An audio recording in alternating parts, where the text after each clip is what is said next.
My guest is Warrick Dunn. He is a limited partner with the Atlanta Falcons, former star NFL running back with the Tampa Bay Bucs and the Atlanta Falcons, three-time Pro Bowl selection, AP NFL Offensive Rookie of the Year in 1997, Walter Payton Man of the Year in the NFL in 2004, finished a 12-year career with 10,967 yards, 49 touchdowns. You can follow him on Twitter and Instagram at Warrick Dunn. Warrick, how are you? Thanks for joining me on Sports Business Radio. No, I appreciate you going through all my stats, making me think about like, man, I need to go back and get a couple more touchdowns, a couple more yards. That's funny. But it's all good. Yeah, I've had guys on this show and they've said that. They're like, oh, I need 10 more yards to, Eddie George and Tiki Barber. They just want a few more yards to move up that list. You were a small running back, but so effective. And I would say, such a great running back when it came to running the ball, but also catching the ball, blocking. You did it all. Where did your skills develop? What was it at Florida State? Did it develop before then? Talk to us about how you got your start in football. Well, I think my skill set really started early. I started playing at 7 years old, being the smallest guy out there. Just playing with the kids in the neighborhood and being the last to be picked. After a few games, I was the first pick because no one could tackle me. And after that, just over the years, I just wanted to run the football. But once I started playing Pee Wee football in Louisiana, one of my coaches, and he's my pops, I call him my pops today, father figure, he moved me to receivers. He said, you need to learn how to catch. We know you can run, but you need to learn how to catch the football. If you want to score a touchdown this year, you're going to learn how to catch. He moved me out to receiver and just really worked on my overall game. So I think over the years, I started to just really understand different aspects of the game. I ended up playing quarterback in high school. So I understood what quarterbacks go through, being a leader, running the option and so forth, throwing the football down the field. So I started learning reading defenses. And when I went to Florida State, every school, I tell you, recruited me to play defensive back. And that's not what I wanted to play. I wanted to play running back. And Coach Bowden made a deal with me when I went to Florida State to play running back. He said, it didn't work out, I'll move to defensive back. So the rest, it is what it is. I'd say it worked out pretty well. Yeah, it worked out pretty well. But I just think over the years, though, being a smaller back, playing professional football, today that's more common. When I came out, I had the odds were stacked against me. So, they didn't want to give me the ball on the goal line because I wasn't 240, 250. And I had to really prove myself over the years. So, I just look at my stats and those things. It's like I played in the era where they really ran the ball inside and I had to prove that I could run inside. I wasn't that guy who was on the outside who can line up in the, I lined up in the slot every once in a while, but that wasn't what we did offensively. Today, the game is a lot different. So I'm only like 37 yards short of 11,000 rushing. So I can go back and get 37 yards. I'm sure I can make a guy miss. But it's all good though. I'm almost 15,000 yards total offense. I'm over 15,000. So total offense, receiving and rushing. So no complaints. I mean, I had a great career. Do I think guys are better than me? Not at all. I'm competitive. That's how I grew up, being competitive. That's great. What did you learn from Bobby Bowden, such a legendary coach? What did you learn on and off the field from him? Well, he taught us, more from the leadership perspective that it takes a team and we need to get to know each other, understand each other. I know before, while we were in camp, we would always go to a Catholic church and a Baptist church because he wanted us to realize we're from two different parts of the world, or we're not all the same race. But when we play together on Saturdays throughout the week, we are one. We have to rely on each other and believe in each other. And he was one of those individuals that really just taught that concept, but he also led through Christian values. And, he was one of those individuals that really, led by example. And he's someone that I relied on for a lot of advice throughout my college years, because that's just when I lost my mom. So just so thankful that he was there for me. Who made the biggest impacts on you when you were in the NFL? Coach, teammate in the locker room? Who kind of took you under their wing and said, "Hey, Rook, this is how we do it"? Well, I can name so many people that were there for me. I know Coach Dungy was, someone who believed in me early on, but he also treated us like men, and we had to really, be independent in the sense where our actions spoke louder than words, and he really challenged us to be better. But I can tell you, when I first went to Tampa, this guy named Hardy Nickerson, he was linebacker, played 100 years, and I went to Hardy. And I was pretty much like, hey man, what it is to be a pro. I mean, how did you get to play so many years and this or that? And I spent time with him. I went to his home and had lunch and dinner with his family. Spent one holiday with him because my family was in Louisiana, and I learned a lot about body maintenance. The little things are really what separates the good players from great players, and he just taught me so much that you know I just really took that information and I was focused on how can I be the best pro that I can be, and he helped push me down that path. So one of the things that I think is most impressive about you and most memorable with you, we just rattled off all your incredible NFL stats and all the things that you've achieved. Warrick, I got to tell you, when I think of you, I think first of what you've done in the community and what you've done for charity. You mentioned you lost your mom when you were 18, and you have 6 members of your family. You became the head of the household at age 18. The things that you've done with Homes for the Holidays to honor your mom, and what's the stat here? 189 homeowners, 512 dependents in 24 markets. I mean, that is what you call a legacy. Think of all of the families that you've impacted with your community work. First, take me back to when you're 18 and you've got to be the head of the household. You've got to find a house for your own family. How do you do that?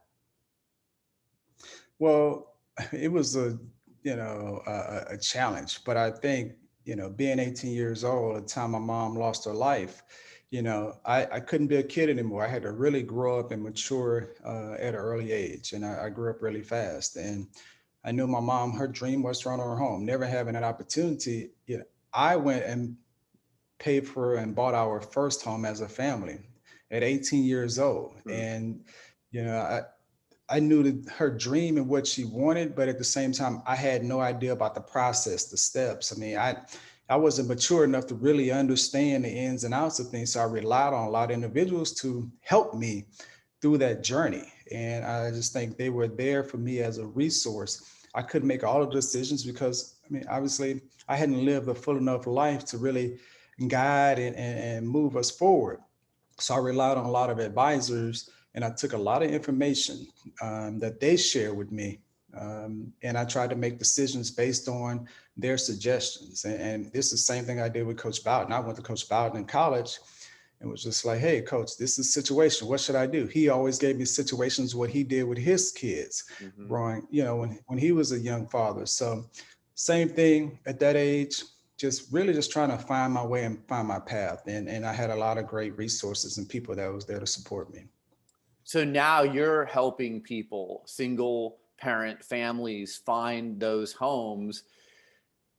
How have you done that? Obviously, you've done this to honor your mom, which is such a tremendous honor. But, again, you've impacted all of these families who, like you said, were in positions that you were in when you were 18 and you didn't know how to handle the process. Well, I just think, over the years, I've learned so much more. And as I've gotten more mature, I started to really, I would say, understand what I was going through as a kid. Talking with my mom, starting at 14 years old, understanding the things that she wanted for us, her dream and what having stable housing would mean. And I just think over the years, I really have grown to understand a lot of the issues that single parent families deal with, creating that stability for kids. And at first, I can tell you, first starting this program, I was really focused on the parents because, that was my mom. I was, wanting to help single mothers. Then we went to single fathers. But over the years, I started to realize it's really not about the parents. It's really about setting a foundation for the kids. And, I do know home ownership is a way to grow wealth in this country. I mean, that's a huge issue with all the inequalities and so forth. But having a stable environment changes a lot of outcomes, and it helps kids create a better future for themselves. So for me, it's really more about the kids now, and how we move forward and how we help and support families. We'll talk more about Warrick Dunn Charities in a minute. You are a limited partner with the Atlanta Falcons. You played with the Atlanta Falcons. I've had Arthur Blank on this show. I know you two are very close from when you played for the Falcons. That's amazing. I mean, what a thrill it is, I'm sure, to be part owner of an NFL franchise. How did that conversation get started with Arthur Blank, and how did that all come about?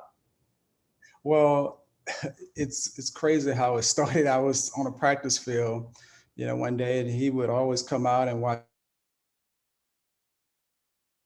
the field. And he was like, "Hey, how you doing?" Like, it's towards this is my end of my career. Just say, "Hey, what are you going to do after football?" And I had no idea. And, he really guided me and wanted me to find answers to, my next journey. And he asked me, did I want to coach? I was like, no, I don't want to coach. I don't think I have the patience. I would rather be up there with you. And I just pointed to the top. And it's like, and I think he just understood what I meant by that. I would rather be up there with you.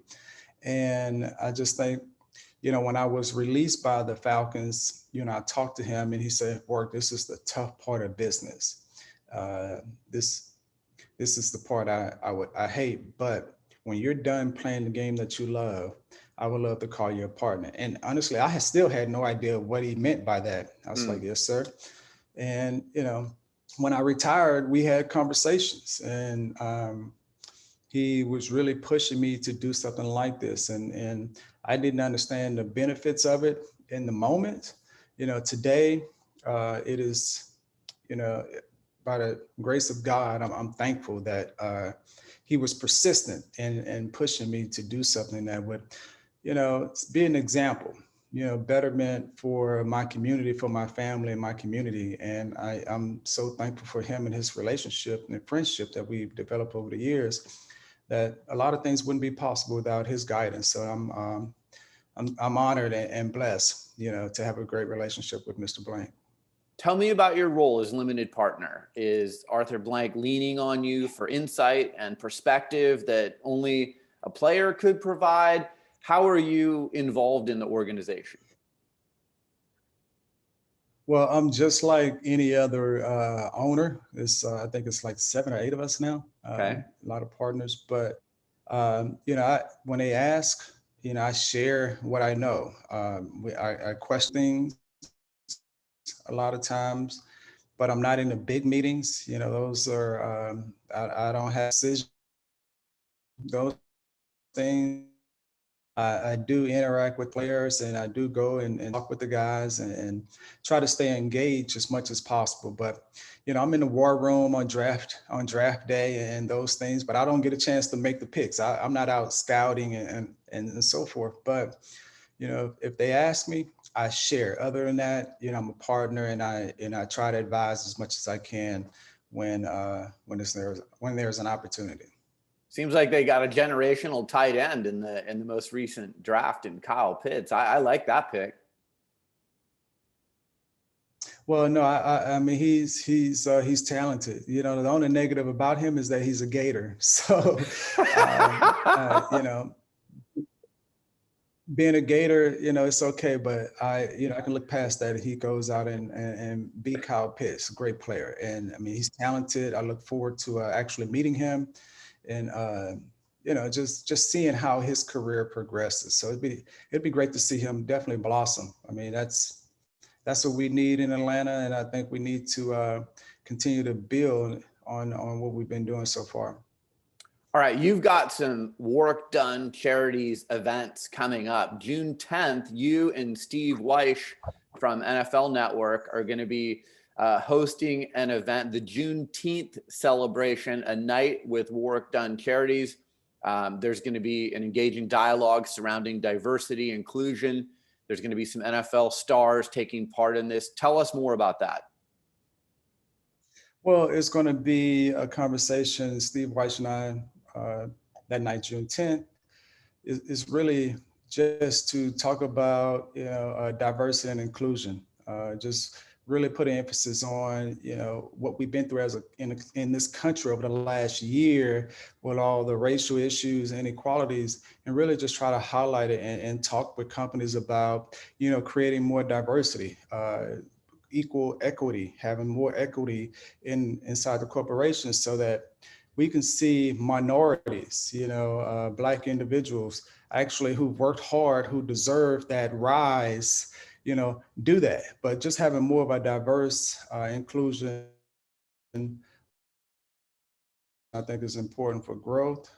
We want everyone to be treated equal and fair. And I think we need to have a conversation about that. So I do challenge, corporations to be a part of the conversation, hear what we have to say, and let's help support each other in that journey. And I think it's important that we talk about this important conversation because it has been a reckoning and it's been a year since the George Floyd death and so forth. I think so much has happened, so much has come to light.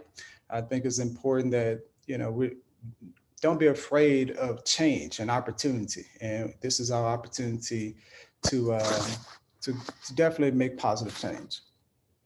How do you find that conversation's going a year later? I've been asking a lot of athletes that. Are we seeing progress, and how do we engage more people in that important conversation?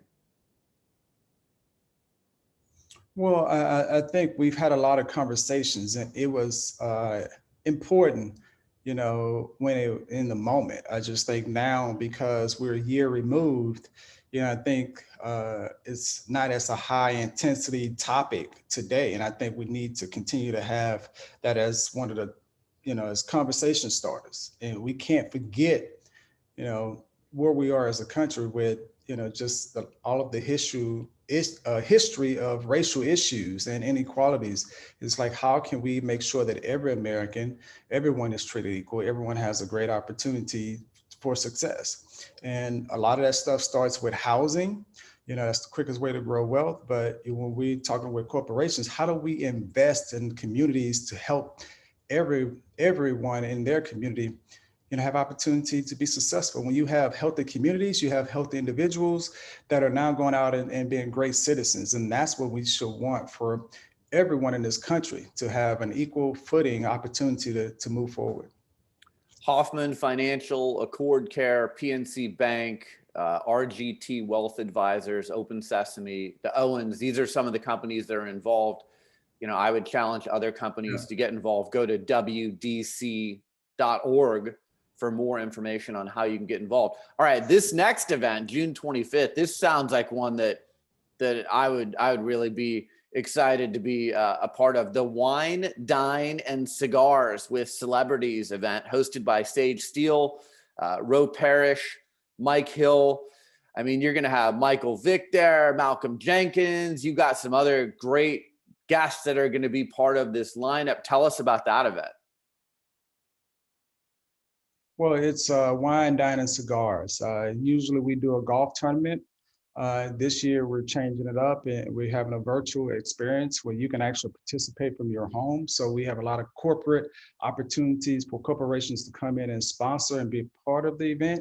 And for me, what's most important is that we want to create long-term relationships, not relationships just for the moment. We want to be able to create a relationships with corporations that we can build on and impact their community. But I do have a lot of guys that are going to participate. Chris Tucker is going to participate, Gary Sheffield. So we do have individuals that understand our passion to help individuals, to help families, but we do need the support of different corporations to continue the work that we're doing. And we're trying to get to home 200. I think it's important that the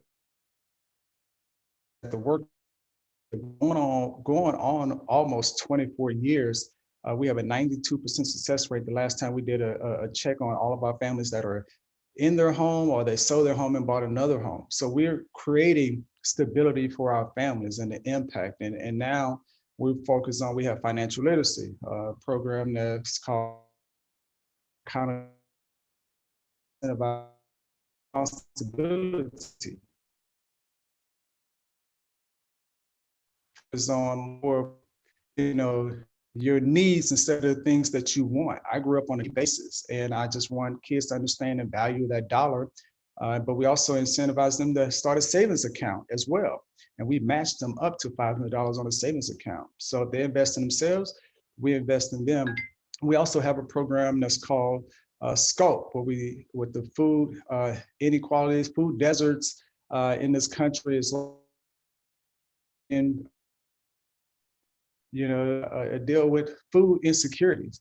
We want to be able to provide a platform to educate them on healthy, quick meals to cook, but also we got to the point now we want to incentivize families to grow vegetable garden, build their own vegetable box in their backyard and grow their own vegetables. So we're trying to really have an approach to, we want to support the families through their journey of home ownership. And now we also have a scholarship program too, where we try to help kids who are still trying to move forward, may need a little financial assistance while they're in school, but they're also giving back to their community. So we're trying to do a lot, but we do have great opportunity to be engaged with the wine, dine, and cigars. You have opportunity to have a trivia room, blackjack room, cigar rolling.